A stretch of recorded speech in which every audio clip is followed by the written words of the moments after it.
Hello friends, today we will implement the concept of class and object in Java.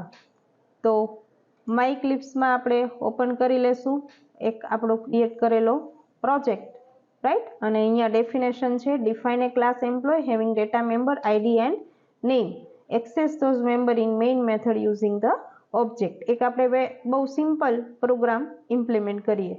તો અહીંયા first આપણે class બનાવવો છે. તો જાવાની અંદર ક્લાસ બનાવવા માટે ક્લાસ કીવર્ડ સ્પેસ આપીને ક્લાસનું નામ, તો ક્લાસનું નામ અહીંયા એમ્પ્લોય આપી દીધું અને within opening closing curly bracket. હવે આપણે ડેફિનેશન પ્રમાણે બે ડેટા મેમ્બર જોઈએ છે, રાઈટ? એક તો આઈડી, એનો ડેટા ટાઈપ ઇન્ટીજર છે, અને નેમ એનો ડેટા ટાઈપ સ્ટ્રિંગ છે.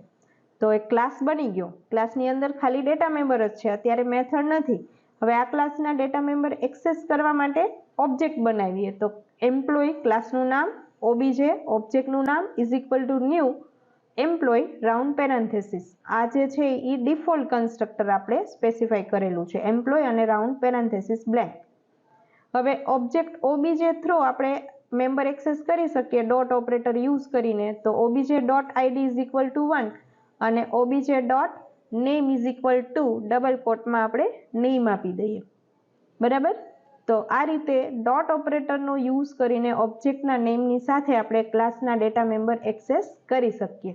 હવે એ જ વેલ્યુ એઝ આઉટપુટ પ્રિન્ટ કરવી છે. તો એના માટે system dot out dot println message સાથે આપણે વેલ્યુ પ્રિન્ટ કરવી છે. તો ડબલ કોટમાં મેસેજ લખી દીધો, employee ID equal to double quote complete plus કરીને we can specify OBJ dot ID.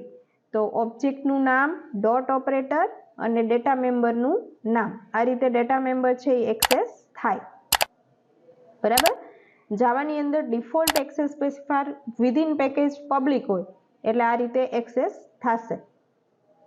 Again employee name double કોટમાં plus OBJ dot name, right? ચાલો આ પ્રોગ્રામને એક્ઝિક્યુટ કરીને આઉટપુટ જોઈ લઈએ. તો અહીંયા જેવો આ પ્રોગ્રામ આપણે એક્ઝિક્યુટ કરીશું તો આપણને આઉટપુટ મળી જાય છે employee ID is equal to 1 અને employee name is equal to Gopi. તો આ રીતે ક્લાસની